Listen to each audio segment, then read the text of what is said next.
지난주 말씀에 이어서 계속 하겠습니다.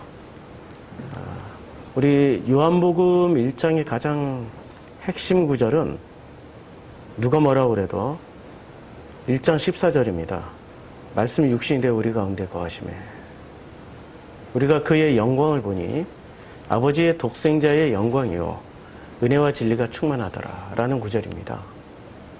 이게 초반부의 어떤 핵심 구절이라면 요한복음 중반부의 핵심 구절은 8장 32절입니다. 진리를 알지니 진리가 너희를 자유케 하리라. 진리가 너희를 자유케 하리라. 사실 저는 이 말씀 하나 붙잡고 지금 여기까지 왔는지도 모릅니다. 제가 5살 때부터 신앙생활을 시작했는데 10년 전까지 제가 이 말씀 가운데 많은 은혜를 받았다라고 생각을 했었습니다. 그리고 나는 진리를 알고 있으니까 진리 안에서 자유로워. 그런데 그 자유라는 단어를 이런 식으로 배웠습니다. 죄 안에서의 자유, 죄로부터의 자유. 나는 죄로부터 자유해. 원죄로부터도 자유하고 자범죄로부터도 자유해 라고 했는데 실제로 제 속을 들여다보니까 그 어떤 것도 자유가 없었습니다. 영화 보는 것도, 심지어는 주일날 돈 쓰는 것도, 사람들과 만나서 그야말로 재미난 그 자리에 동기들, 동창들, 뭐 고등학교 동창들은 안 믿는 애들이 많잖아요.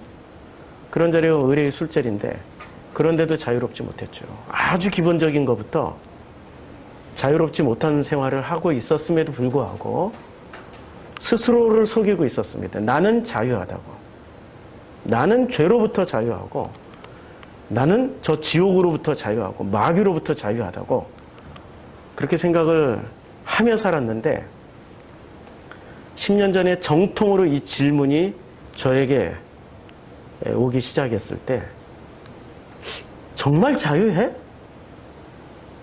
물어볼까요? 정말 자유하십니까? 진리를 알지니 진리 안에서 정말 자유하십니까?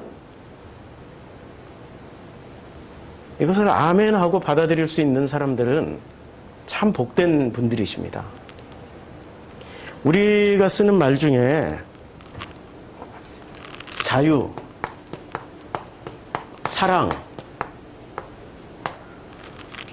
이런 단어들을 우리는 다 알고 있다고 생각을 하고 있죠. 우리는 사랑하면서 사니까 사랑 다 알아. 우리는 자유를 누리면서 사니까 자유 다 알아 라고 생각하는데 정말로 알고 계십니까? 아니면 모른다고 솔직하게 고백할 수 있는 용기가 있습니까? 사랑을 아는데 사랑은 못하잖아요. 자유라는 단어를 아는데 자유를 누리지 못하잖아요. 그럼 자유하지 않은 거죠. 자유를 모르는 겁니다. 자유나 사랑이나 이 두 개의 단어에는 나라는 존재 아니면 인류, 이 사람이라는 존재에 모든 사람이 가지고 있는 모든 간절한 바람과 소원이 집약되어 있는 겁니다. 무엇 하나라도 가지고 이것을 규정할 수가 없어요. 집약되어 있는 단어예요. 나라는 존재 규명을 해줄 수 있는 모든 감정과 모든 이론과 논리와 진리가 다 담겨져 있는 단어들이 자유나 사랑이라는 단어입니다. 마치 우리의 바람, 최고의 소망, 최고의 가치관이 이 단어에 다 들어가 있는 거죠. 자유를 누린다. 자유를 누린다. 누리고 있습니까? 라고 물어보면 저는 자유를 누려요. 어떻게 누리죠? 어떻게 누리냐고요. 우리말에 내 마음대로 사는 게 자유라고 말씀하고 있잖아요. 우리말에는 내 마음대로 산다. 두 가지가 있죠. 자기 마음대로 산다. 그 다음에 멋대로 산다. 어떤 자유를 누리고 있습니까? 마음대로 사는 자유를 누리고 있습니까? 멋대로 사는 자유를 누리고 있습니까? 마음대로 사는 자유. 자, 마음대로 살 수 있는 자유가 있는지 한번 물어볼까요? 내 자녀가 있습니다. 내 자녀 때문에 마음대로 살 수 있어요? 내 남편 때문에 마음대로 살 수 있냐고요? 밥 해주러 들어가야 되잖아요. 꼭 성경 공부하다 말고 밥 해주러 가야 된다고 그러고 뻘떡 일어나는 분들 계시더라고요. 도대체 마음대로 자유를 어떻게 누리냐고, 마음대로. 그런 분들은 차라리 멋대로 자유를 누리고 싶어 하는 거죠. 내 멋대로. 그럼 자기 멋대로 자유를 누리면 누가 불편해집니까? 주변 사람들이 다 불편해져요. 그럼 자유라는 것을 누리려고 봤더니 세상에 마음대로 자유를 누리려고 해도 안 되고, 멋대로 자유를 누리려고 해도 안 되는 게 우리의 현실 아닙니까? 근데 성경은 분명히 말씀하고 있어요. 진리를 알지니 진리가 너희를 자유케 하리라. 그러면 이 자유가 이루어지려면은 또 마찬가지예요. 이 사랑이 이루어지려면은 전제 조건이 있는 겁니다. 전제 조건이 뭐죠? 진리. 진리를 알아야 된다는 겁니다. 진리를 알기 위해서 어떻게 해야 되는 거죠? 우리는 진리를 알기 위해서 예수에 대해서 공부를 했잖아요. 지난 50년 동안 제가 예수에 대해서 공부를 해온 사람입니다. 전문적으로 신학을 하면서 전문적으로 공부까지 했어요. 목회를 하면서 선교사로 나가서 사역하면서 예수를 전문적으로 공부를 했지요. 예수를 안다라고 생각을 했었어요. 근데 10년 전에 주님은 저한테 말씀하시더라고요. 너는 예수를 더 공부해라. 아니요? 예수 다 아는데. 너는 예수를 더 공부하라고. 다 아는데요. 예수를 더 공부하라고 제가 신비주의 은사가 있을 때 저한테 그렇게 직접 말씀하시더라고요. 세 번째 말씀하실 때는 베드로처럼 이거 한 번 더 안다라고 얘기했다가는 크게 혼나겠구나 생각해서 아무 소리 안 하고 공부하겠습니다. 그리고 나서 저의 이 복음의 여정이 시작된 거죠. 예수를 안다라고 생각했었는데 정확하게 제가 예수를 모르고 있었습니다. 그 여정 가운데에서 예수를 다시 알기 시작하는 이 과정에서 제가 체험하는, 제가 알게 되는 예수는 이전에 알았던 예수하고는 완전히 다른 예수였습니다. 이제까지 신학은 예수가 누구냐라는 것에 집중을 했습니다. 예수가 누구야? 하나님의 아들이야. 예수가 하나님이야. 성삼일체 하나님이야. 그것만 알면은 진리 안에서 자유케 된다라고 생각을 했었는데 그거 알았는데도 자유케 되질 않아요. 아이러니예요. 그걸 알면은 자유케 돼야 되잖아요.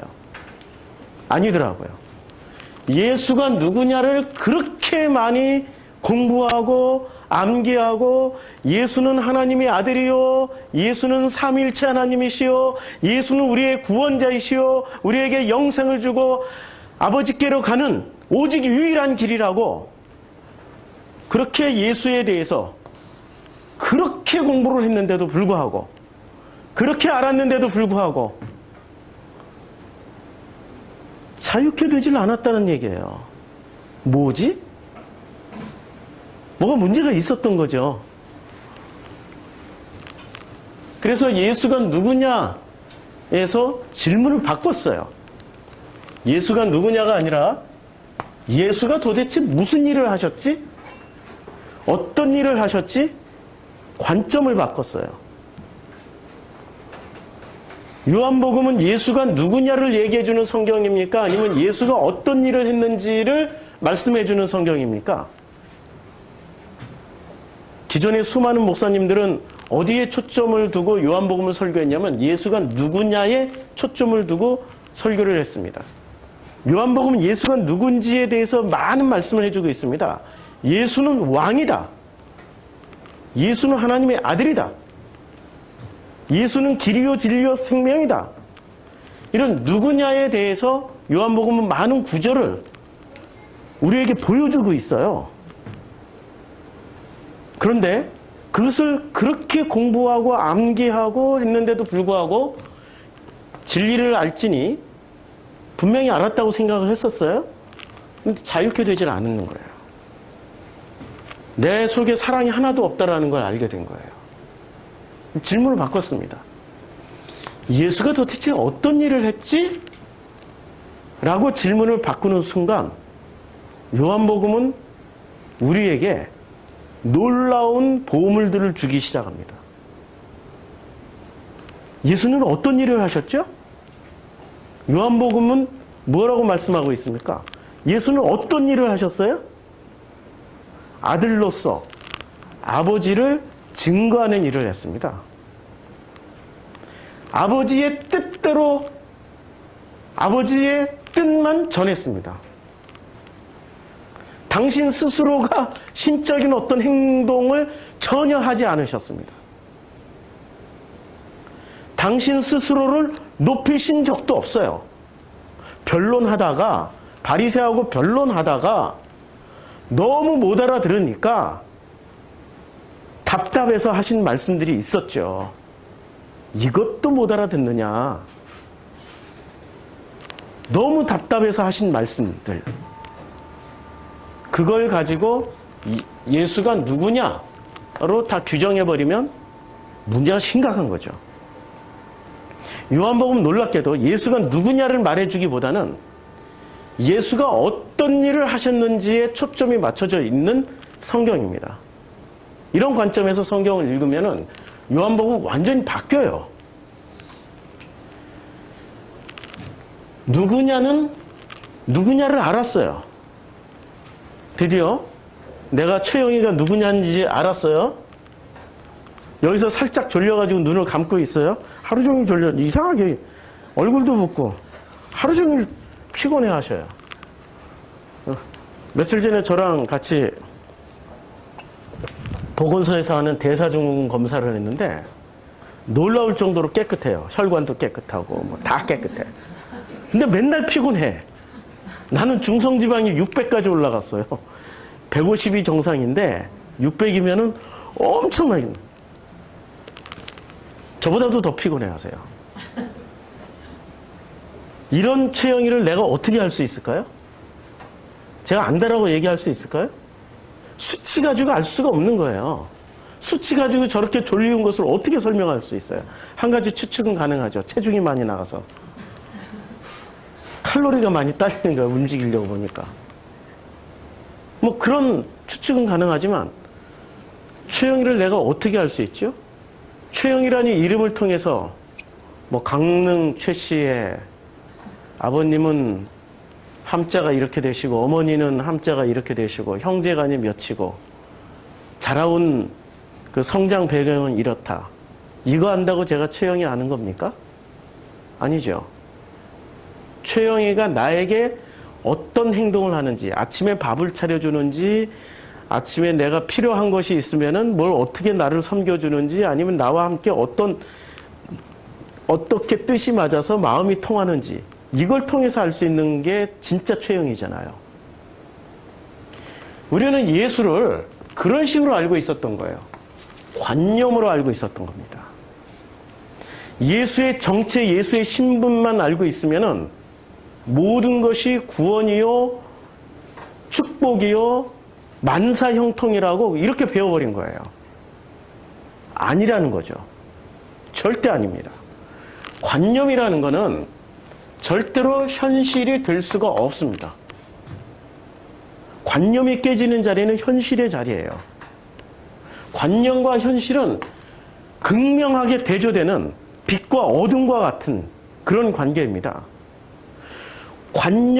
우리는 관념으로 살아갈까요? 아니면 현실을 살아갈까요?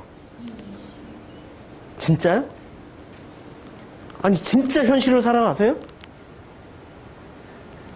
관념을 살고 있는 대부분의 사람들이 착각하는 게 바로 그거예요.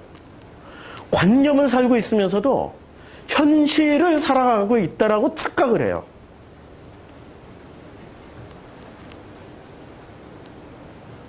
여기에 두 가지 물건이 있습니다. 두 가지 물건이 있어요. 그냥 물건이에요. 하나는 진짜 현실에서 필요한 물건이에요. 이 하나는 관념에서 필요한 물건입니다. 여러분들은 어느 걸 살 때 행복해 하세요? 현실의 물건을 살 때 행복하십니까? 관념의 물건을 살 때 행복하십니까? 예? 현실? 거짓말 하지 마세요. 관념의 물건을 살 때 행복해 하세요. 관념의 물건. 진짜 필요한 거는 쌀 한 봉지인데 그거 굶고 책 한 권 살 때 행복하다니까? 제가 신학대학 다닐 때 책 한 권을 사기 위해서 일주일을 아침을 굶었습니다. 일주일 아침 굶고 그거 모은 돈으로 책 한 권 살 때 아침 굶은 그 고통은 새까맣게 있고 책 한 권 살 때의 그 기쁨이 너무나도 행복했어요. 사람은 관념의 것을 살 때 비로소 행복하다고 생각을 하는 겁니다. 제가 알고 있는 어떤 선생님은 지금 15년 차 선생님이니까 월급이 꽤 되겠죠. 혼자 사세요. 문제는 혼자 사시는 총각 선생님이세요. 우리는 보통 선생님이 월급이 많으니까 보너스도 많이 나오고 이분이 돈이 풍족해서 가난한 사람도 없고 힘든 사람도 없고 어려운 이웃에게 그럴 줄 알았어요. 근데 늘 재정이 마이너스예요. 제가 만나서 같이 밥을 먹어도 제가 밥을 사. 커피를 마셔도 내가 사. 아니, 가난한 목사가 선생님한테 다 사주고 있어. 왜 그럴까 봤더니 이분은 나이가 거의 40이 다 됐는데도 관념 상품, 이 신조어입니다. 제가 만들어낸 관념 상품을 사는데 돈을 다 소비를 하는 거예요. 프라모델을 사. 아직도 모르시죠? 프라모델이 뭔지. 건담 하나가 얼마씩 하는지 모르시죠? 프라모델에 투자를 합니다. 모든 노트북이 세상에 집에 한 10개가 넘어요. 아마존으로 직구를 해가지고, 직구가 뭔지 아시죠? 아마존에서 바로 직구를 해가지고 최신 사양의 노트북이 10대가 넘어요. 10대를 다 쓰고 있는지 모르겠는데 관념 상품을 사는데 자기 돈을 다 쓰고 있는 거예요. 그뿐만 아니라 1년에 한 번씩 새 차로 바꿉니다. 그게 바로 관념 상품이에요. 관념이 필요로 하는 것을, 현실 세계에서 사는 것을 통해서 만족과 기쁨을 얻고 있는 거예요. 그런 사람에게는 밥 한 끼 제대로 사 먹는 돈이 아까운 거야. 관념 상품 사는 거는 하나도 안 아까워. 근데 밥 한 끼 먹는 거는 정말 아까워서 돈을 안 써요. 돈 낼 때는 이렇게 딴짓하고 있어. 관념 상품의 대표적인 게 기부금이라는 거 아십니까? 자기 만족을 위해서 기부한다는 그 수많은 기부자들, 아프리카의 어린이를 돕는다든지,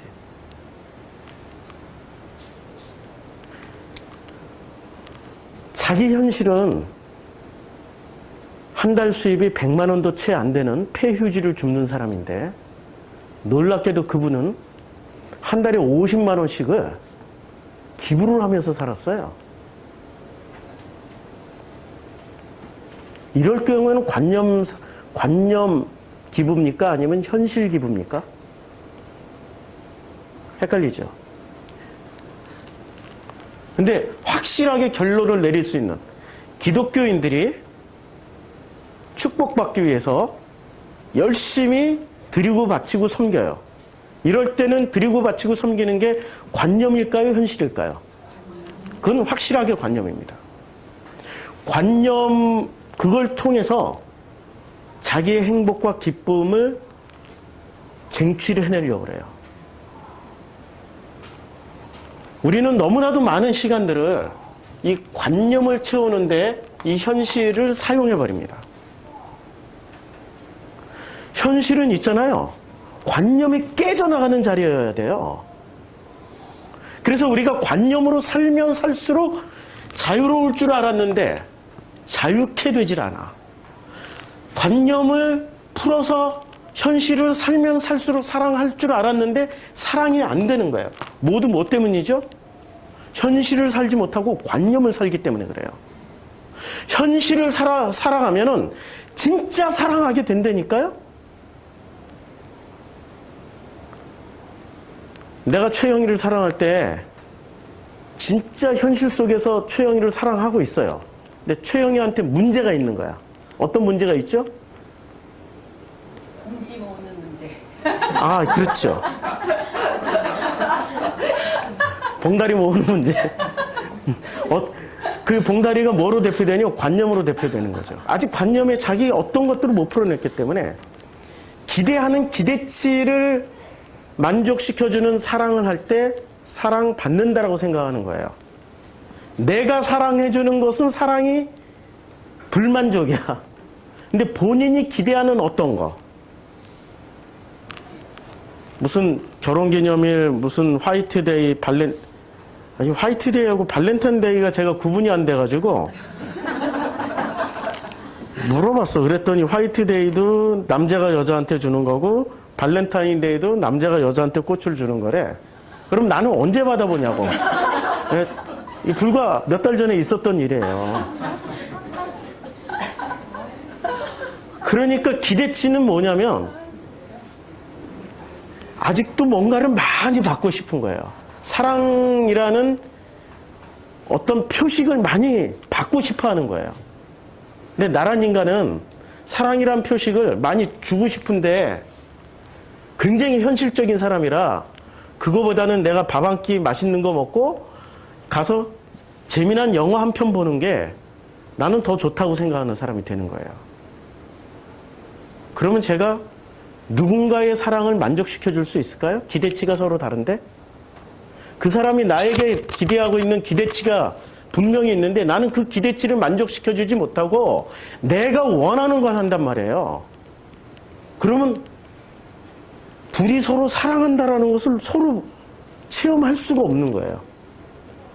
기대치대로 안 하니까 실망하고 내가 원하는 대로만 하기 때문에 나도 지금 뭘 풀어내는 거죠? 현실을 살아가는 건가요? 관념을 살아가고 있는 건가요? 내가 원하는 것만 하고 있다니까요? 헷갈리세요?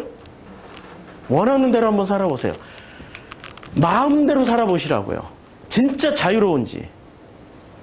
마음대로 살기 위해서는 관념이 없어져야 되는 겁니다. 자기가 관념을 잔뜩 가지고 자기가 그 관념 덩어리로 자기의 결핍의 어떤 것들을 마음대로 쓰는 것을 그걸 자유라고 생각을 하고 있다면 결코 자유롭지가 않아요. 주변 사람들 다 죽습니다. 내가 자유를 누리기 위해서 내 멋대로 사는데 내 마음대로 사는데 왜 당신들이 왜 실망이야? 라고 얘기하는 그 관념론자들. 그 관념 맞아요. 그럴 때는 옆에 사람들이 다 사망하십니다. 자유와 사랑이라는 이런 키워드가 진리를 알지니 진리가 너희를 자유케 하리라 라고 말씀하실 때 진짜 자유를 누리려면은 진리를 알아야 되는데 진리를 어떻게 알아야 되냐면 관념으로 알아서는 안 된다는 얘기예요. 현실로 알아야 되는데 현실은 알아가는 영역일까요? 체험하는 영역일까요? 그래서 기독교는 체험의 종교예요. 그래서 하나님 아버지는 우리에게 체험을 주시는 분이세요. 체험하면은 전부 다 한 가지로 또 통일이 돼. 신비 체험. 그런 거 아니고요. 현실에서 체험한다라는 건 진짜 현실적인 거예요. 내 관념이 벗겨지는 자리이기 때문에, 내 관념이 무너지는 자리이기 때문에 진짜 현실적인 체험을 하게 되는 거죠. 우리에게 있어서 진짜 현실은 뭐죠? 레알 현실, 진짜 현실. 진짜 현실을 체험할 수 있는 그런 기회는 우리에게 수시로 옵니다. 어떤 식으로 올까요? 편안하게 올까요? 아니면 고통이나 고난으로 올까요? 현실을 어떤 걸로 체험하는 게 더 빨리 현실적으로 깨달아질까요? 그렇죠. 고통이나 고난으로 올 때 확실하게 빨리 현실이 뭔지를 깨닫게 되는 거죠. 편안한 걸로 필요한 대로 통장에 돈 들어와, 필요한 대로 엄마가 용돈 줘, 나는 필요치도 않은데 엄마가 너는 서울대 가라고 학원 보내줘, 나는 필요치 않은데 엄마가 자꾸 고액과외 선생을 붙여줘, 나는 필요치 않은데 엄마가 자꾸 나에게 운동 프로그램 영양제를 잔뜩 갖다 줘. 그거 다 먹었단 말이에요? 그대로 다 처방받았어요. 그렇게 해서 드디어 엄마가 원하는 그 대학에 갔어. 그리고 엄마가 원하는 직장에도 갔어. 엄마가 원하는 남자랑 결혼을 했어. 행복하냐고. 행복하냐고. 누구 인생을 살고 있어요? 엄마 인생을 살고 있으니 자기가 진짜로 자유와 사랑을 어떻게 체험하겠냐고요. 자기 인생을 살아가려면 어떻게 해야 돼요? 엄마가 주는 걸 끊어야 돼. 엄마가 주는 걸 끊어야 된다니까요? 자기 인생을 살아가려면 엄마가 주는 것을 끊어야 비로소 자기 인생을 살아갈 수 있단 말이에요. 무슨 말씀인지 아시죠? 끄떡끄떡 하는데 진짜로 끊길까 봐 겁나는 거죠. 네. 우리는 이제까지 신앙생활을 어떻게 했냐면 하나님 주세요라고 신앙생활을 했단 말이에요. 내 통장에 잔고가 마르지 않게 해주시고 나에게 끊임없는 용돈을 허락해 주시고 기왕 결혼할 건 멋진 남자, 아버지가 원하시는 남자라고 생각했지만 결코 아버지가 원하는 남자가 아니고 사실은 내가 원하는 내 관념이 원하는 그동안 배워먹었던 이 도식 안에서 현실적인 남자를 선택하는 게 아니죠. 레알 현실, 내 사랑하는 사람이 지금 옆에 있단 말이에요. 그런데 그 사람하고 살아가야 되는데 나는 그 사람하고 사는 게 아니라 누구랑 살아가요? 자기 관념을 가지고 살아가요. 그러니 유시아 같은 사람이 관념의 대표적인 사람이잖아요. 그대가 옆에 있어도 나는 외롭다. 라는 시 한 편으로 일약 스타덤에 올랐던 그분. 그분은 여전히 인도 어딘가를 헤매시면서 도를 닦고 계세요. 도 백날 닦아봐라. 자기 관념이나 닦고 있는 거죠. 관념과 관념이 살면은 둘 다 외로울 수밖에 없는 거예요. 아무리 사랑한다라고 고백을 해주고 아무리 사랑한다라고 꽃을 갖다 주고 아무리 사랑한다고 선물을 싸들고 갖다 바쳐도 그건 외로울 수밖에 없는 거예요. 관념이기 때문에. 관념은 진짜가 아니기 때문에 그렇죠. 진짜 현실화가 안 되는 거예요. 사랑을 이딴 식으로 배워먹은 거예요. 사랑을 사랑하면 꽃도 받아야 되고 사랑하면 선물도 받아야 되고 사랑하니까 뭐 집 한 채도 줘야 되고 사랑하니까 옷도 사줘야 되고 전부 다 이런 식으로 바라고 있는 거예요. 그런 사람들끼리 만나서 살아보세요. 관념은 이 끝없는 저수지와 같아가지고 아무리 퍼내도 뭐가 나올까요? 바라고 원하고 소망하는 것들이 끝없이 나옵니다. 관념의 근본은 그래서 결핍이에요. 자기 결핍에 만들어낸 수많은 바람들, 수많은 소망들. 이런 관념을 가지고 결핍을 가지고 현실을 살아가니 현실이 전부 뭐죠? 결핍 덩어리예요. 그러니 현실 세계로 넘어온 종교인들이 기껏 하나님의 그 위대하신 하나님, 그 엄청나신 하나님한테 구하는 게 뭘 구하고 있습니까? 결핍 채워달라고 기도하잖아요. 주세요. 전부 주세요. 전부 주세요라는 기도만 하고 그걸로 신앙생활을 하고 있는 거 아니에요. 대표적인 관념론자들이에요. 관념은 무서워가지고요. 관념을 가지고 있으면 천국도 어떤 천국 가고 싶어요? 현실적인 천국을 가고 싶어 하는 게 아니라 관념적인 천국을 가지고 가고 싶어요. 자기 머릿속에 있는 천국. 어떤 천국, 천국은 어떤 데라고 생각하십니까? 우리 프로슈크마인 최소한 이런 생각하시는 분은 없을 거예요. 뭐 수정같이 맑은 물이 흐르고 있고 꽃이 막 만발하 있고 거기는 다이아몬드 금덩어리가 있고 자기 집이 있는데 와, 뭐 6,000평짜리 빌라가 있더라. 상상이 안 되죠? 60평도 상상이 안 될 거예요. 저도 상상이 안 되죠. 60평이 얼마나 큰지, 600평이 얼마나 큰지. 근데 6,000평이래. 그동안에 열심히 드리고 바치고 헌금했더니 6,000평짜리 빌라가 지어졌더라, 천국에. 거기를 꼭 가야 되겠더라. 그 대표적인 관념이죠. 천국은 그런 데가 아니죠. 천국은 하나님과의 관계, 아버지와의 관계 속에서 현재 진행형으로 만들어지는 일입니다. 관념은 계속해서 변화, 발전, 진보할까요? 과정이라는 게 있을까요? 관념은? 관념은 결론이에요. 결론이에요. 결론. 바뀌지 않는 결론이에요. 이미 답을 다 가지고 있다니까, 관념.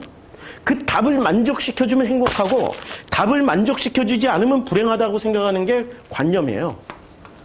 대화를 딱 1분만 해보면 아유, 저 사람 관념론자구나.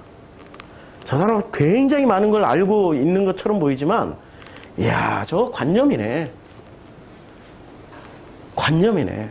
이 관념을 가지고 있는 사람이 하나님을 제대로 체험할 수 있을까요? 어떤 하나님을 체험하죠? 관념 속에 들어가 있으면 철저하게 관념 속에 있는 하나님을 체험하죠. 그러니까 그 하나님이 진짜 하나님일까요? 아니면 자기일까요? 자기일 가능성이 굉장히 높아요. 그래서 관념론자들은 자기를 최대로 극대화시키기 위해서 관념론자, 이 관념으로 신앙생활하고 관념으로 신학하고 관념으로 설교하는 사람들은 그 끝이 어디로 가냐면은 자기가 하나님이야. 사람이 하나님이야. 이렇게 설교하는 대표적인 분이 계시죠? 기독교인이 아닌데 꼭 이렇게 하신 분이 계세요. 윤흥식 무슨 강사? 교수다. 신분이 뭔지를 모르겠는데 그분이 무슨 종교 연구가 뭐 이렇게 해야 되나? 사람이 하나님이에요. 인류 역사에서 사람이 하나님이다라고 주장하는 분들이 굉장히 많아요. 어떤 종교는 통째로 사람이 하나님이라고 얘기를 해요. 아예 대놓고. 그런데 우리 기독교는 창세기 1장을 통해서 확 선을 그어버렸습니다. 하나님은 하나님이고 사람은 피조물이라고. 선을 확 그었어요. 그때 당시에 창세기 1장이 쓰여졌던 당시에 상황이 어땠는지가 짐작이 될 정도로 너무나도 많은 사람들이 스스로가 자기를 하나님이라고 했다는 사실. 그렇죠? 그러니까 인간을 신으로 만들어 놓아야, 인간을 신의 반열에 올려놔야 자기도 신이 될 수 있기 때문에 끊임없이 그런 사람들은 예수를 누구냐? 라고 물으면서 예수를 어디다 올려놓죠? 그렇죠. 그래야 인간인 나도 신처럼 되리라는 희망을 가지게 되는 거죠. 이게 바로 영주주의예요. 그 뿌리가 무섭도록 나하고 다 있기 때문에. 그 뿌리가 나라는 자양분을 먹고 자라는 나무이기 때문에 들으면 들을수록 행복해져요. 우리는 진짜 언제 행복해집니까? 현실을 살아갈 때 행복해집니까? 관념을 살아갈 때 행복해집니까? 현실을 살아갈 때 행복해져야 되는데 애석하게도 관념을 살아갈 때 행복해져요. 관념을. 제가 이제까지 살면서 되돌아봤더니 언제 제일 행복했을까? 언제 행복했을까? 진짜 행복했던 때가 언제였을까? 꼽아보니까 제 관념을 다 만족시켜줘. 시험에 합격했을 때. 내가 원하는 것들을 이루었을 때. 내가 소원하던 것들을 성취해냈을 때. 그때 제일 행복했더라고요. 그거는 현실 속에서 행복을 체험한 게 아니라 내 관념을 만족시켜 준 거예요. 구분이 되시죠? 근데 진짜 행복했을 때는 언제 행복했을까요? 언제 되돌아보니까 다시 관념을 다 빼고 현실 속에서 되돌아봤더니 우리 남자들은 그 인정하기 참 힘들어요. 여자들은 바로 할 수 있는데 언제 행복해지냐면 언제 행복했었냐면 내 아들이 태어났을 때, 내 딸이 태어났을 때. 그건 현실이란 말이에요. 그 현실을 진심으로 그것을 내가 누리지 못하고 관념으로 아들이 서울대 들어갔을 때 행복했다라고 생각을 하고 있었던 거예요. 그건 관념이에요. 왜? 내 컴플렉스가 서울대 컴플렉스였으니까. 아들이 이루어졌다고. 실제로 아들한테 얘기했어요. 야, 아빠가 서울대 컴플렉스가 있었는데 네가 서울대 감으로 인해서 아빠 컴플렉스를 네가 퉁쳐줬다. 진짜 고맙다. 관념이죠. 얘 존재 자체가 행복인데 얘가 무엇을 이루었기 때문에 행복하다라고 생각하는 거예요. 그렇죠? 우리는 현실을 살면서 현실을 안 살아요. 현실을 살아가는 사람이 비로소 하나님을 체험하는 사람들입니다. 현실을 살아갈 줄 아는 사람들이 비로소 진짜 신앙인이 되는 거죠. 현실을 살지도 않으면서 관념을 만족시키면서 산다라고 생각하는 사람들. 그 사람들이 바로 가짜 신앙인들이에요. 그리고 그 사람들은 설교를 어떻게 하냐면 끊임없이 답을 줘요. 끊임없이 결론을 줍니다. 이렇게 하면 구원받아. 신랑 신부 되는 것, 의의 옷을 입는 것. 뭐 결론이 하도 많으니까 나도 이제 기억을 다 못하겠는데 끊임없이 길을 제시해주고 그렇게 살으라고 얘기를 해줘요. 다 관념이에요. 진짜는 살아가시는 그 삶 속에서 하나님이 우리를 어떻게 섬기시는지를 조용하고 차분하게 들어보자는 거죠. 그게 진짜 하나님을 체험하는 길인데 열왕기상에 이런 말씀이 있습니다. 열왕기상 19장 12절에 또 지진 후에 불이 있으나 불 가운데도 여호와께서 계시지 아니하더니 불 후에 세미한 소리가 있는지라. 이렇게 지진이 나고 불이 나고 어마어마한 큰 소리와 큰 사건이 일어났어요. 하나님을 만나는 순간을 지금 엘리야를 통해서 우리에게 보여주시는 장면입니다. 엘리야는 거대하고 강하고 큰 소리 가운데 하나님을 만났나요? 아니면 세미한 소리를 통해서 하나님을 만난 건가요? 세미한. 그래서 세미하다라는 단어에 좀 주의를 기울이면은 크고 강한 소리와 세미한 음성은 어떤 차이가 있을까요? 크고 강한 것은 확실한 거예요. 확실한 거야. 근데 세미한 소리는 불확실한 거예요. 현실은 불확실한 거예요. 관념은 확실한 거예요. 관념은 고정불변입니다. 근데 현실은 끊임없이 변화, 발전, 쇠퇴, 좌우지간. 얘는 계속해서 현실은 뭔가가 확정되지 않는 불확실해요. 그럼 사람들은 관념을 붙잡을까요? 현실을 붙잡을까요? 관념을 붙잡죠. 인간은 본능적으로 편한 쪽으로 가게 돼 있단 말이에요. 관념을 붙잡게 돼 있는 거죠. 근데 하나님은 어떤 상황에서 만나요? 불확실한 세미한 음성으로 만나신다라는 거예요. 하나님이 우리를 만나시는 방식이라는 거죠. 관념은 100%입니다. 자기 거니까. 자기가 만들어 놓은 어떠한 하나의 가상현실이기 때문에 이건 100%에 변하면 안 돼. 가상현실이 변하면은 모든 게 일그러지고 모든 게 망가지고 모든 게 불평, 모든 게 불안해져요. 근데 현실은 100%를 만들 수가 없어요. 독일군과 미군이 싸울 때 둘 다 기독교 국가였단 말이에요.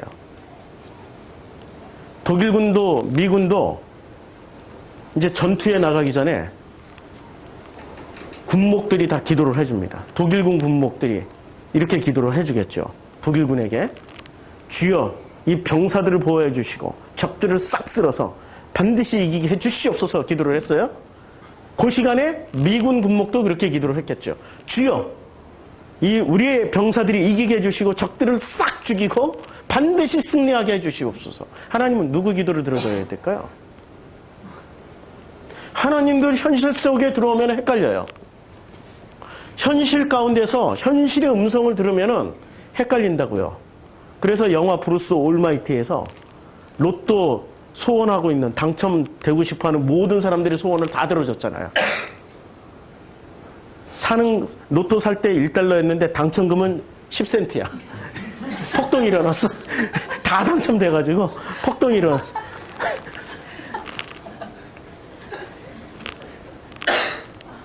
관념이 현실로 내려오려면은 관념이 깨져야 현실의 부정함과 현실의 불안함을 받아들일 수 있는 거예요. 관념이 깨져야만이 받아들일 수 있는 거죠. 내가 관념의 사람인지 아닌지를 확인하는 방법 딱 하나예요.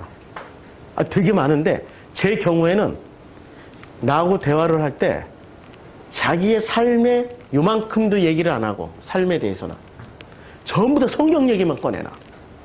대표적인 관념론자예요. 그럼 혹시 그런 사람들 만나면 도망가세요. 그 열정이 관념은 굉장한 열정이 있습니다. 왜? 자기 거니까. 알아달라고. 죽기 살기로 자기 돈 써가면서 끊임없이 자기 얘기를 쏟아내는 거예요. 그게 성경 이야기입니다. 성경에서 말하는 정답을 끊임없이 얘기를 하는 거죠. 삶은 불확실하고 불안정하고 이 현실 자체가 아직도 끝나지 않은 여정이고 과정이기 때문에 확정적으로 얘기할 수 있는 게 없어요. 이 현실 자체는. 그저 얘기하라고 그러면은 이런 고백밖에 안 나와요. 아버지의 은혜입니다. 그냥 아버지의 은혜입니다. 은혜로 살아갑니다. 그게 현실이에요. 그 어떤 현실 하나라도 우리가 바꿀 수 있다고 생각하십니까? 우리는 그 어떤 현실 하나도 못 바꿔요. 지구의 전쟁을 다 끝낼 수 있어요? 그게 현실이란 말이에요. 지금 대한민국에서 바꾸는 사람 하나도 없게 만드는 일을 하실 수 있습니까? 없어요. 우리의 현실이 무기력해요. 전쟁도 끝낼 수 없고 가난도 끝낼 수 없고 괴롭고 힘든 사람들을 어떻게 위로를 다 해줄 수도 없고 그게 우리의 현실이라니까요. 현실이 너무나도 힘들고 괴로우니까 어디로 도망갑니까? 관념으로 도망가 버려요. 관념으로. 관념은 자기가 만들어 놓은 아름다운 세상이기 때문에 그 관념만 풀고 살다 가는 사람은 죽어서도 어디로 들어가죠? 자기가 원하는 관념의 천국으로 들어가요. 성경에서 깨어 있으라라고 말씀하실 때, 깨어 있으라라고 말씀하실 때 어떻게 깨어 있는 거죠? 관념이 깨져야 깨어 있는 거예요. 관념이 깨져요. 우리 마태복음 4장에 보면은 대표적인 그 시험 장면이 나옵니다. 예수께서 성령에게 이끌려 마귀에게 시험을 받으러 광야로 가셨습니다. 40일을 밤낮으로 금식하신 후에 배가 고프셨어요. 시험하는 자가 나왔습니다. 시험하는 자가 나와가지고 첫 번째 시험을 합니다. 내가 만일 하나님의 아들이거든 명하여 이 돌들로 떡덩이 되게 하라. 이 질문을 보면은, 자, 지금 시험하는 자가 내가 만일 하나님의 아들이었든 전제 조건 하나 달죠. 현실입니까? 관념입니까? 관념. 그렇죠. 이제 성경 구절이 보이시죠? 시험은 언제나 관념으로 옵니다. 너 위대한 사람이잖아. 너 위대한 사람 될 수 있잖아. 너 속에 하나님의 형상이 있잖아. 너는 닭이 아니고 독수리잖아. 고양이가 아니고 호랑이잖아. 너 위대한 일을 할 수 있다니까. 30배, 60배, 100배 열매를 맺을 수 있잖아. 이렇게 들어오기 시작하면은 우리는 어떤 상태가 되죠? 초라한 상태가 되죠. 초라한 상태가 되는 거예요. 30배, 60배, 100배의 열매를 맺고 있으면 안 초라해져. 하나님의 형상을 피워내고 있으면 안 초라해져. 달란트를 다 써서 성공하고 출세하고 잘 살고 있다면 안 초라하다고 생각을 해. 그런데 우리는 실제로 그렇게 못 살고 있단 말이에요. 현실은. 그러니까 우리 스스로 그런 질문들이 들어오면 초라해진다고요. 이 질문에 보세요. 내가 만약 하나님의 아들이거든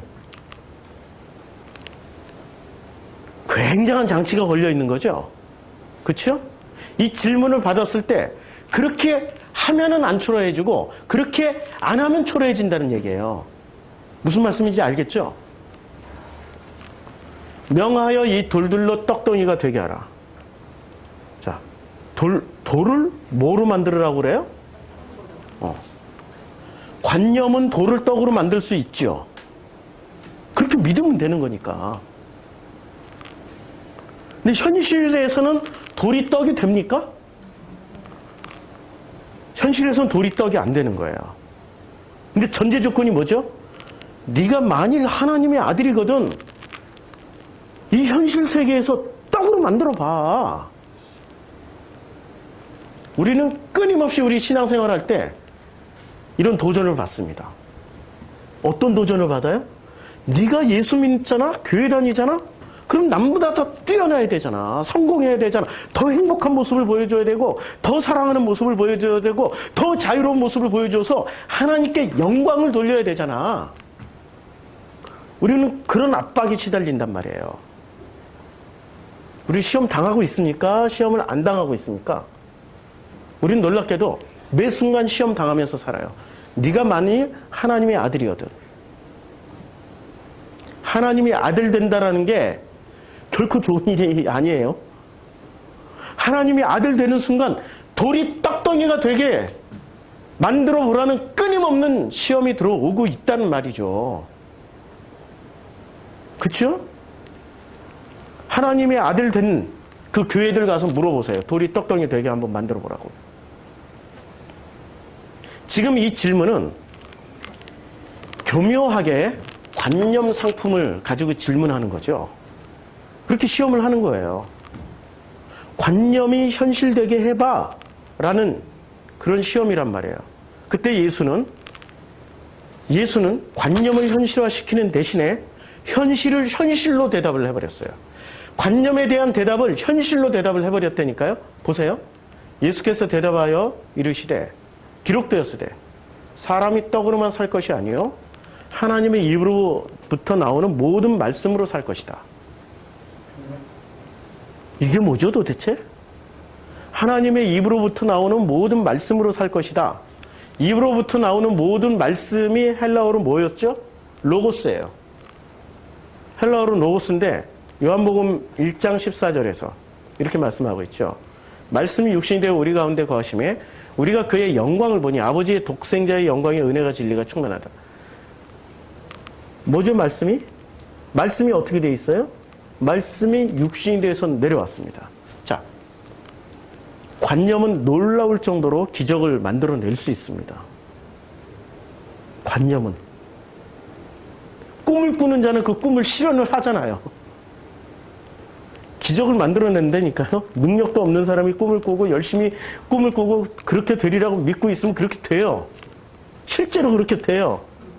안 되는 사람도 있지만 어떤 사람들은 된다고요.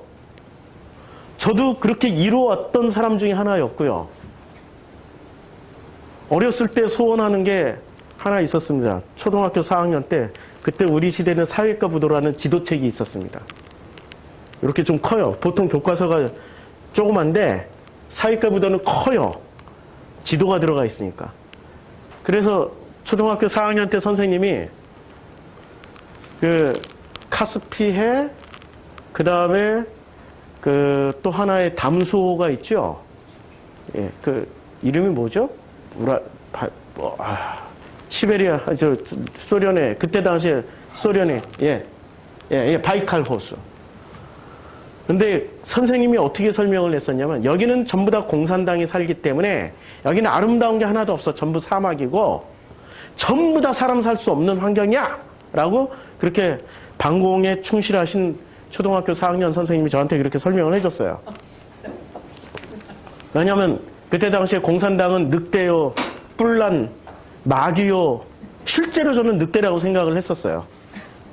또리 장군에서 나오는 늑대. 북한 사람들은 다 늑대라고 생각하고 있었어요. 근데 선생님이 그렇게 설명하는 순간 실체를 확인하고 싶었어요. 이 호수가 한국 땅보다도 더 큰 호수인데, 어마어마하게 큰 호수인데, 물이 있는데 전부 사막이야? 아니, 그 어린 나이에. 아마 이 주변으로는 초록색의 나무들이 있고 풀이 있고 굉장히 아름다울 것 같아. 그때부터 꿈을 꿨어요. 내가 나이 먹으면 가서 꼭 확인해야지.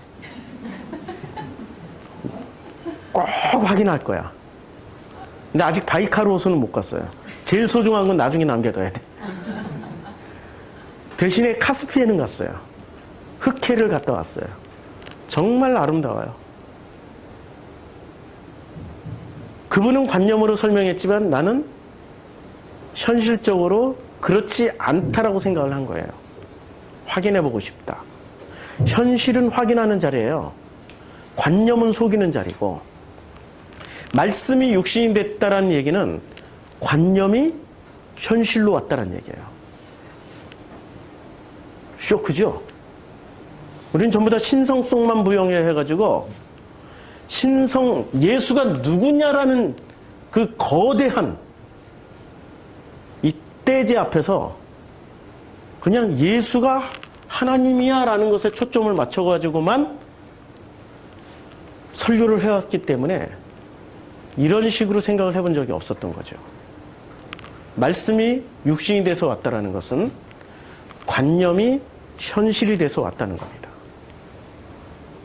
돌이 떡덩이가 되게 해봐 라고 했더니 사람이 떡으로만 살 것이 아니라 하나님의 입에서 나오는 모든 말씀으로 산다라고 할 때 예수는 이미 어떤 과정을 거쳤습니까? 1장 14절. 말씀이 육신이 돼서 왔기 때문에 이런 말씀을 할 수 있는 거죠. 그럼 예수의 대답은 어떤 의미로 해석할 수 있는 거죠? 사람이 떡으로만 살 것이 아니라. 이때 떡은 현실입니까? 관념입니까? 시험하는 자가 물었을 때 떡이었어요? 관념이었어요? 관념이었죠. 그런데 그 관념에 대한 대답을 예수는 어떻게 했어요? 하나님 입에서 나오는 말씀으로 산다라고 그랬죠. 그 말씀은 어떤 말씀입니까? 관념이 현실이 된 그걸로 말미암아서 산다라고 말씀하고 계십니다. 떡을 가지고 우리는 육신의 생명을 유지한다라고 생각하고 있죠. 지금 이 떡 논쟁이, 시험하는 자와 예수와의 이 떡 논쟁이 육신의 생명을 말하는 걸까요? 아니면은 이 모든 삶 전체를 얘기할까요? 영생까지 포함한 삶 전체를 얘기하고 있는 거예요. 그 원리가 뭐죠? 관념에서 현실로 내려와. 현실을 살게 되면은 이 현실이 영혼으로 이어지는 거야. 근데 대부분의 사람들이 이 현실을 끊고 싶어 합니다. 어디에 가면 확인할 수 있습니까? 바라나시 가면 확인할 수 있어요. 바라나시, 강물이 이렇게 북쪽에서 흐르다가 바라나시에서 희한하게 북쪽으로 다시 올라가요. 그래서 바라나시에서 자기의 몸을, 죽은 몸을 화장을 하게 되면은 윤회가 끊어진다라고 굳게 믿고 있습니다. 바라나시에서는 이 장작불이 꺼지질 않아. 시체타 한 시간도, 단 1분이라도 연기가 꺼지는 날이 없습니다. 인구 12억이 끊임없이 바라나시 와서 장례를 치러요. 12억의 인구 중에 태어나는 애들 말고 죽은 사람들은. 그게 소원이에요. 윤회를 끊고 싶어요. 윤회를 끊고 싶어 하는 것은 삶이 행복하다는 얘기입니까? 고통스럽다는 얘기입니까? 고통을 끊고 싶어 하는 거예요. 고통을 끊고 싶어 하는 그 신앙심이 관념일까요? 현실일까요? 현실적으로 깨달았지만 어떤 방식으로 끊으려고 그래요? 관념으로 끊으려고 그런 거죠. 현실을 살아보니 너무 고통스럽다는 얘기예요. 그 고통을 끝내는 방식이 관념으로 끝내고 싶은 거예요. 현실을 살아가는 이 과정 중에 있는 이 삶, 여정 중에 있는 우리는 놀랍게도 그 누구도 행복하다고 생각하지 않아요. 관념 속에 있을 때는 행복해요. 관념 밖으로 나오는 순간 현실은 우리에게 너무나도 많은 불편한 것들 투성이로 우리 앞에 존재하고 있습니다. 밥 먹어야 되죠. 살아내야 되죠. 살아가야 하죠. 살아간다라는 게 어디 만만한 일입니까? 현실을 살아가는 일이 어디 만만한 일이냐고요. 현실을 살아가는 그 매 순간마다 우리들을 공격해오는 것들이 한두 가지냐고요. 과거의 기억들, 나의 어떤 죄, 숨기고 싶은 것들, 정말 드러나서는 안 될 일들, 이러한 것들을 다 끌어안고 현실 세계로 나왔는데 현실이 편안하겠냐고요. 지금 당장 먹고 살기 위해서 시험에 합격해야 되고 지금 당장 먹고 살기 위해서 그 어떤 회사라든지 들어가야 되는데 이렇게 놀고 있는 나를 집에서는 절대 좋게 안 봐주고 주변 친구들 누구도 나를 대접을 안 해주는데 끊임없이 우리는 현실을 살면서도 누군가의 기대치를 만족시켜 주려고 그러고 누군가를 끊임없이 의식하면서 살아가고 있어요. 현실을 살아가는 겁니까? 관념을 살아가는 겁니까? 모든 관념을 끊어보세요. 가능할까요? 그것 또한 불가능해요. 그것 또한 불가능해진다고요. 있을 수 없는 일이 돼버리는 거죠. 그래서 이렇게 묻습니다. 요한복음 이 말씀에 보면은, 자,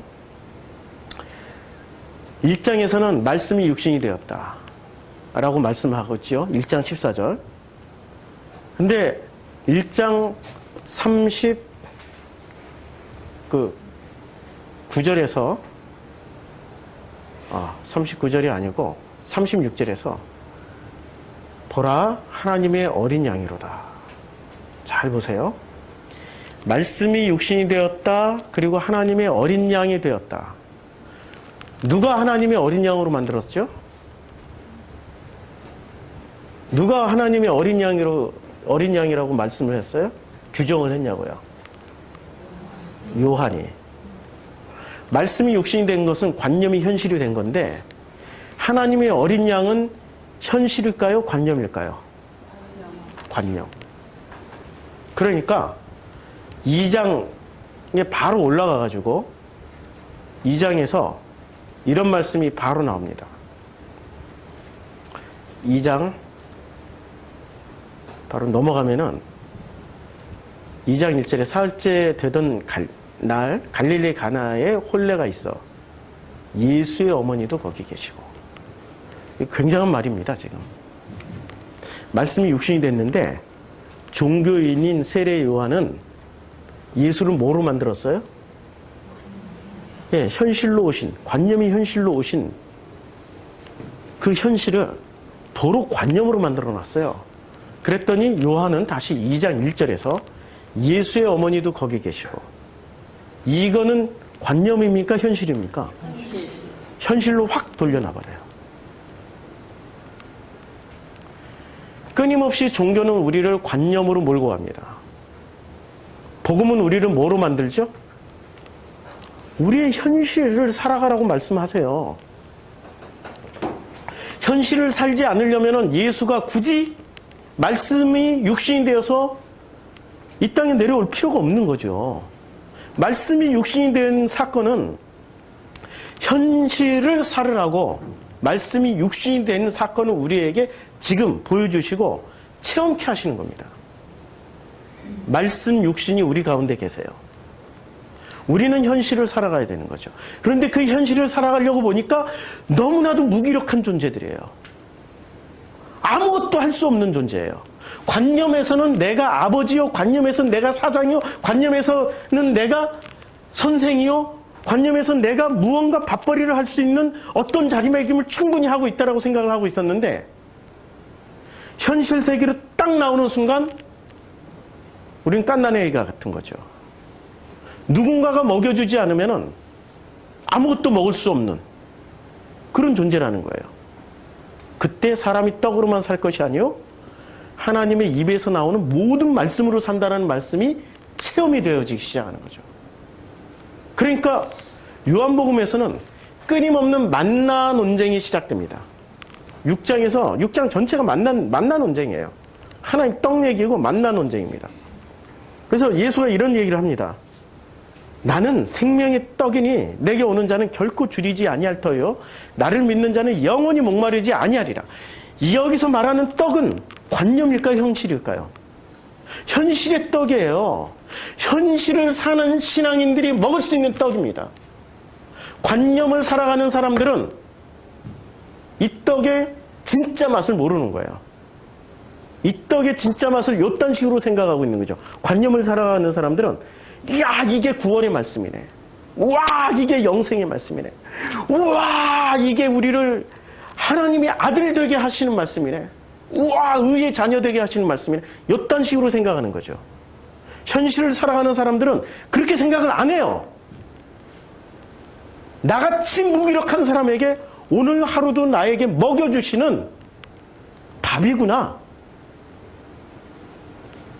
밥이구나. 그래서 밥을 많이 먹어야 되는 거죠. 요한복음 그래서 밥을 많이 먹어요. 특히 제자들하고 밥을 많이 드세요. 그게 현실이니까. 밥 먹는 자리가 현실이에요. 밥 한 끼를 위해서 우리는 얼마나 많은 시간을 노동에 투자를 해야 됩니까? 밥 한 끼가 현실이, 밥이 하늘이에요. 우리말에 있잖아요. 밥은 하늘입니다. 옛날엔 그런 노래 많이 불렀는데 교회에서.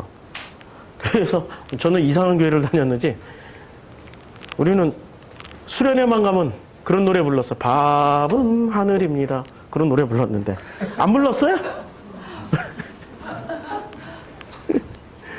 그러니까 유치원도 좋은 유치원 다니듯이 목요일도 좋은 교회 다니. 생명의 떡입니다. 그냥 말 그대로 생명의 떡이에요. 예수는 말씀이 육신이 되었기 때문에 생명의 떡으로 오셨고 그 예수를 통해서 그 떡을 먹는 사람은 결코 줄이지 아니합니다. 영원히 목마르지 아니한 거죠. 자, 그러면 현실로 이제 나오세요. 다 커밍아웃 하세요.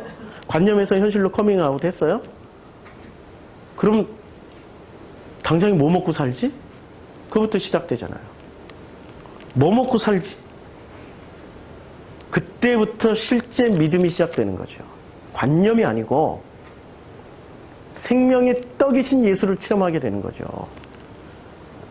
어떻게 체험할지는 나도 몰라요. 각자 알아서 체험하세요.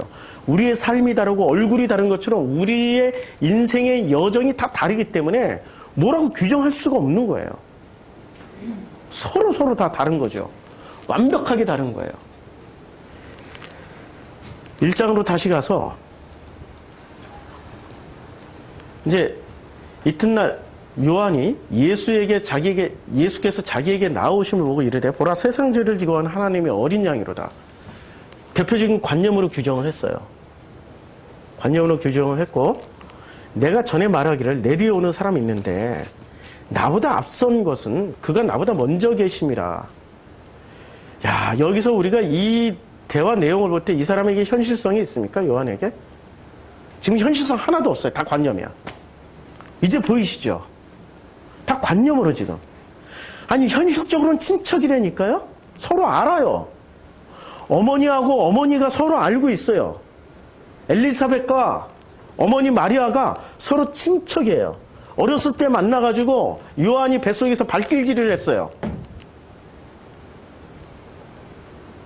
나도 그를 알지 못하였으나 알지 못했다는 얘기는 뭘 알지 못했다는 얘기예요? 인간 예수를 알지 못했다는 얘기예요? 아니면 인간 예수가 하나님의 어린 양이라는 걸 알지 못했다는 얘기예요? 네, 하나님의 어린 양이라는 걸 알지 못했다는 얘기죠. 이 사람에게 현실이 어딨냐고 지금. 이 사람에게는 현실이 없는 거예요. 그러니 이 사람은 자기 관념대로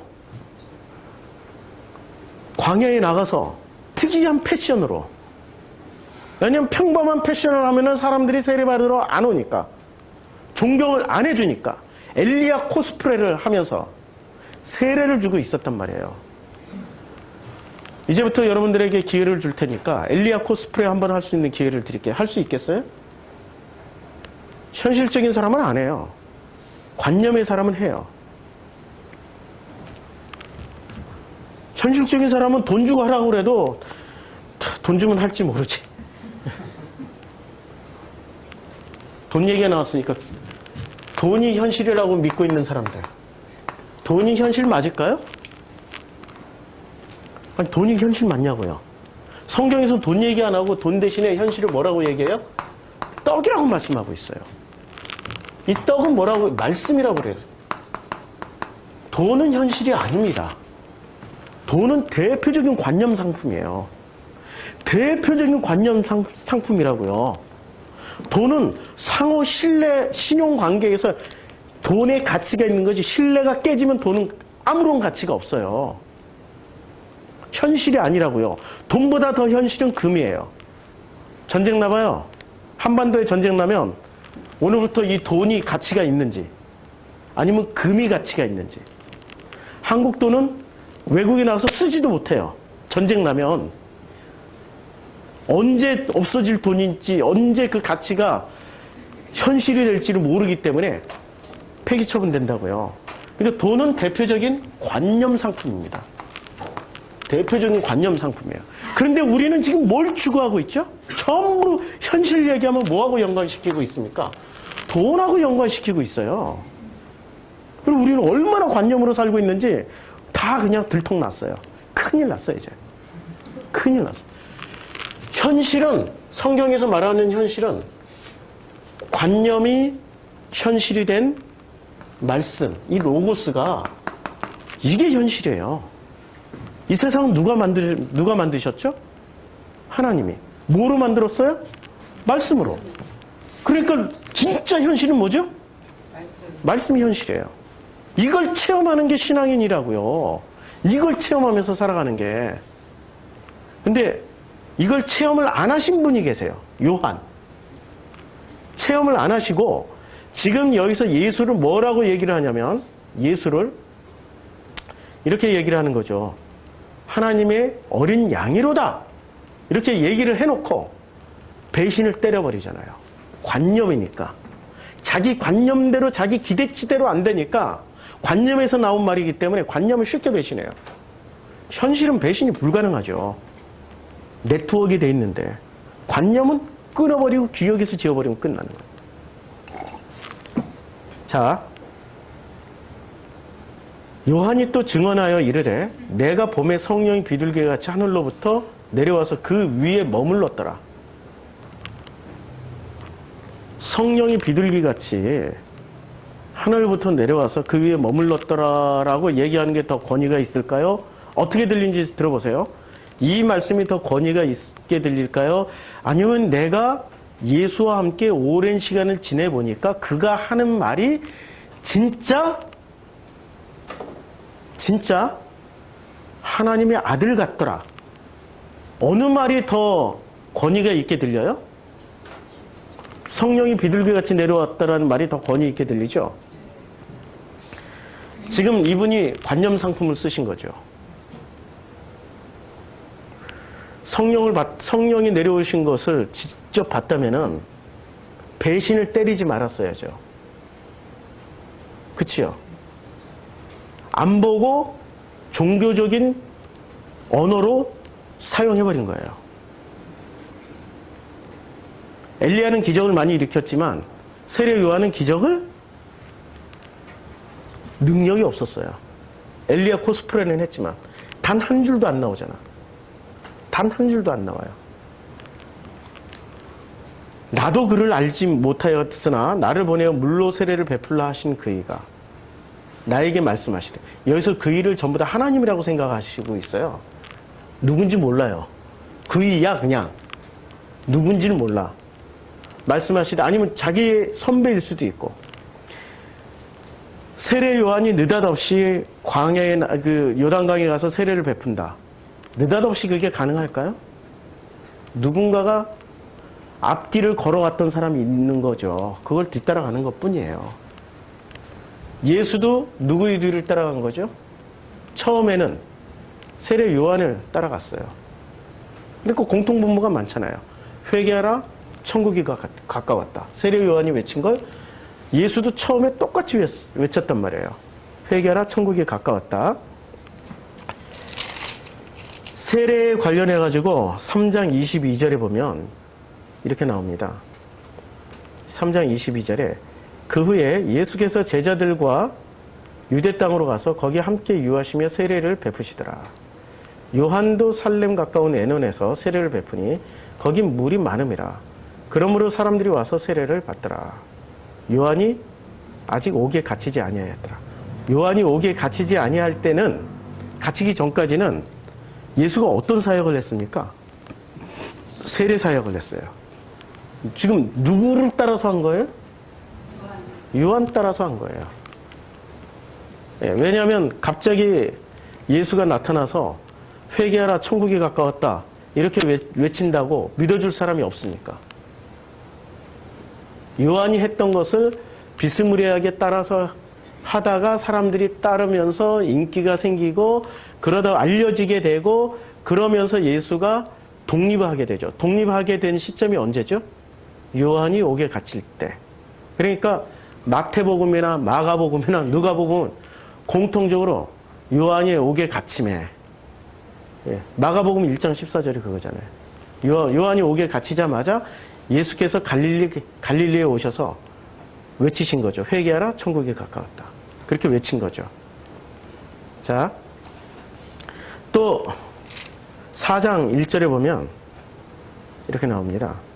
예수께서 제자를 삼고 세례를 베푸시는 것이 요한보다 많다 하는 말을 바리새인들이 들은 줄을 주께서 아신지라. 이제 똑같이 세례를 하고 있는데 처음에는 요한이 압도적으로 많았어요. 근데 3장쯤 지나가니까 예수가 독립해서 이제 세례를 베풀고 있고 요한도 세례를 지금 주고 있단 말이에요. 근데 4장쯤 넘어오니까 어떻게 됩니까? 예수한테 세례 받으러 오는 사람들이 많아요? 요한한테 세례 받으러 가는 사람이 많아요? 예수가 훨씬 더 많아지는 거예요. 바리새인들이 계속 정보망을 돌리고 있는 중이죠. 그러니까 바리새인들이 들었어요. 그러니까 예수는 일정 정도의 그걸 무슨 과정이, 그 번데기가 나비가 되기 위해서 고치 속에 들어갔다가 그 다음에 나오는 과정을 무슨 과정이라고 그러죠? 변태라고 그러죠? 변태의 과정을 거친 거예요. 세례 요한과 함께. 그리고 요한으로부터 독립해서. 그리고 사람이 많아지면서. 그러면서 예수는 세례 사역을 놓고 이제 자신의 사역을 시작하게 되는 거죠. 지금 요한복음은 세례 요한이 옥에 갇히기 전의 상황을 이렇게 자세히 풀어서 설명을 해주고 있는 거고, 마태, 마가, 누가는 요한이 옥에 갇히고 난 후에 예수의 사역에 대해서 집중해서 지금 설명을 하고 있는 게 공관복음이고요. 그래서 이 세례 사역을 통해서 우리는 뭘 알 수 있냐면은 일정 정도 바톤 터치가 되는 겁니다. 세례 사역을 통해서. 요한에게 바톤 터치를 받았는데, 요한은 대표적으로 예수에게 뭘 전해주려고 그랬을까요? 현실이었을까요? 관념이었을까요? 관념을 전해주려고 그랬죠? 요한은 예수에게 관념을 전해주려고 그랬어요. 그러면 예수가 이렇게 바톤 터치를 받았을 때 이것을 그대로 관념으로 했을까요? 현실로 사역을 했을까요? 그러니까 말씀이 육신이 돼서 우리 가운데 거하시게 된 사건이 비로소 시작되는 거죠. 이 과정이 지금 그렇다는 거예요. 과정이.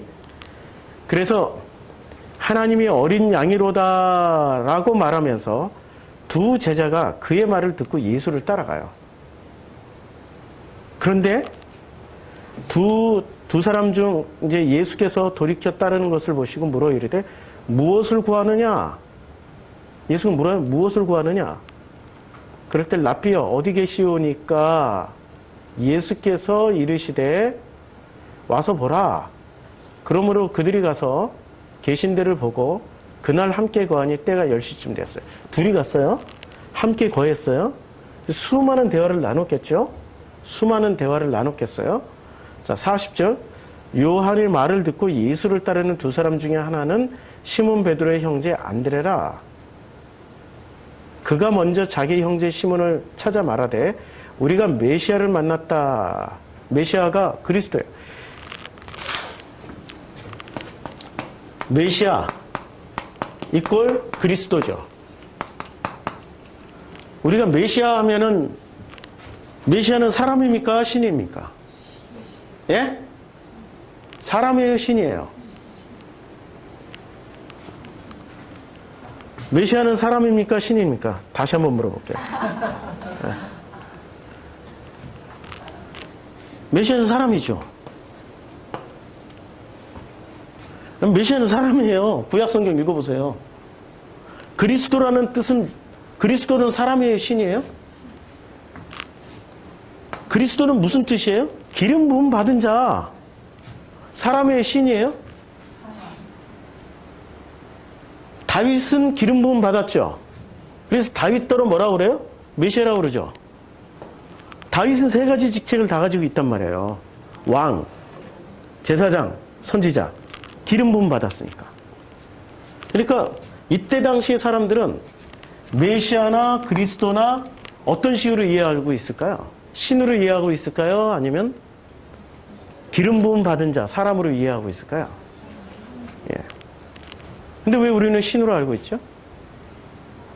그 대표적인 관념이라니까, 전부 다. 예수가 신인 것과 내가 현실을 살아가는 것이 무슨 상관관계가 있어요? 무슨 상관관계가 있냐면 예수가 신이어야만이 뭐를 해결을 해요?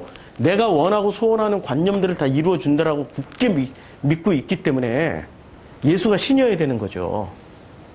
그러면 그럴 경우에 예수가 신이 될 경우에는 예수가 하나님이 될까요? 우상이 될까요? 우상이 되는 거죠. 예수를 우상으로 만들어 놓는 거예요. 우상 숭배하지 마치어다. 10계명에 1계명, 2계명, 3계명을 좀 지킬지어다. 그것도 안 지키고 뭐 다 지켰다라고 얘기를 하는 거예요. 부자 청년이. 주님 뭐라고 말씀하시죠? 그래, 뭐 잘했다. 아니 그냥 인정해 줬어요. 그리고 나서 진짜 그에게 우상이 되어 있던 이게 동기가 이거였잖아요. 관념의 대표적인 거는 요거 아니에요. 돈. 그러면 네 물질 다 팔고 그리고 나서 나를 따라와. 현실. 얘기하니까 따라갑니까? 안 따라가죠. 안 따라가요. 성경은 철저하게 네가 믿고 있는 게 너야? 하나님이야? 이거 얘기하고 있어요. 너의 관념이야? 아니면 그 현실 속에서 체험하고 있는 그 하나님이야? 그거 얘기하고 있어요. 뭘 체험하고 계십니까? 나를 체험하고 있어요? 아버지를 체험하고 있어요? 나를 체험할 때는 내 뜻이 이루어지기 위해서 모든 에너지를 쏟아요. 아버지를 체험할 때는 내 뜻을 내려놓고 아버지의 뜻대로 이루어지게 하시옵소서 하고 날마다 겟세마네 동산에서 땀방울이 핏방울이 되는 그런 기도를 하고 있는 거예요.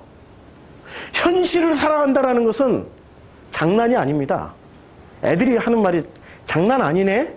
이런 말이 현실을 살아가는 사람들은 장난이 아닌 거죠. 진짜 현실이니까. 관념은 장난이에요.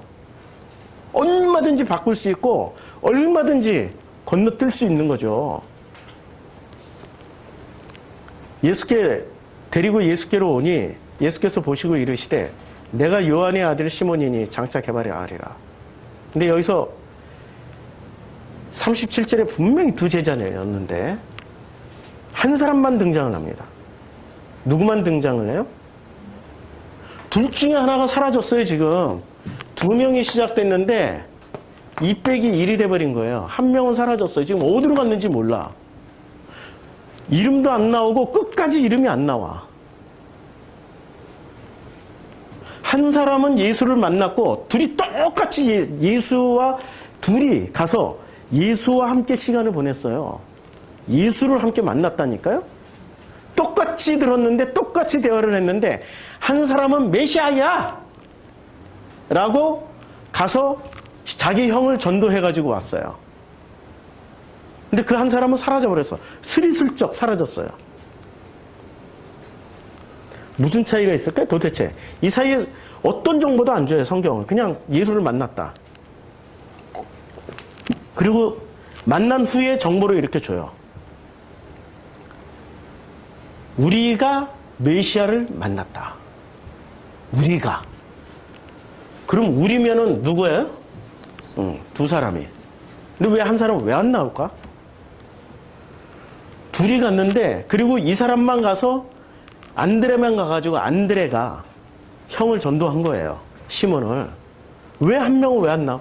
둘이 분명히 메시아라고 생각했는데 한 사람은 행방불명이 됐다니까요.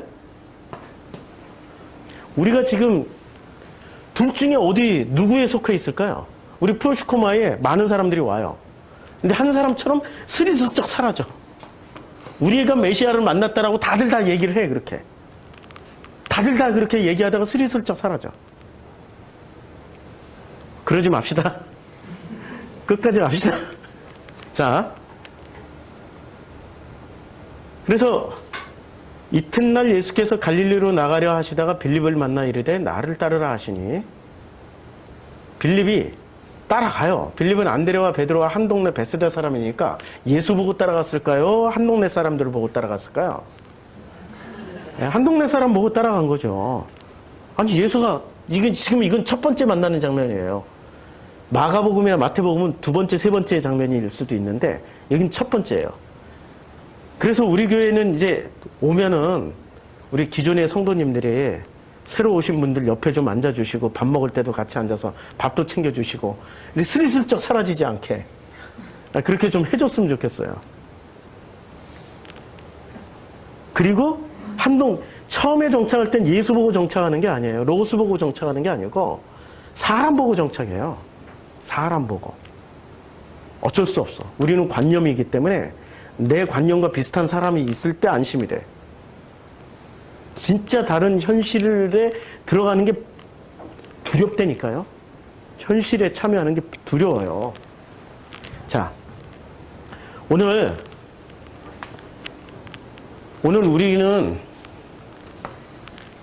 이거 공부했습니다. 관념 상품. 이제 관념에서 현실로 내려오십시오.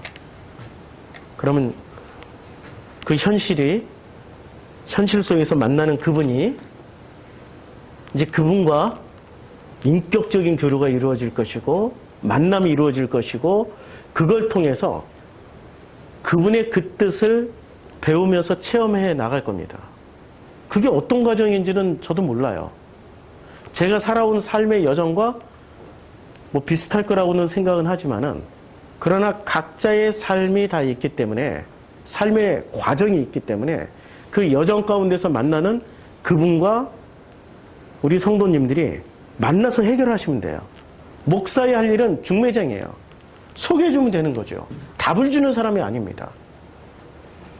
저는 우리 성도님들을 현실 세계다 이렇게 데리고 와서 그 현실, 말씀이 육신이 되신, 그리고 그 말씀이 육신이 되신 그 떡을 이제는 맛보면서 체험하면서 이제 살아가시라기를 기대를 합니다.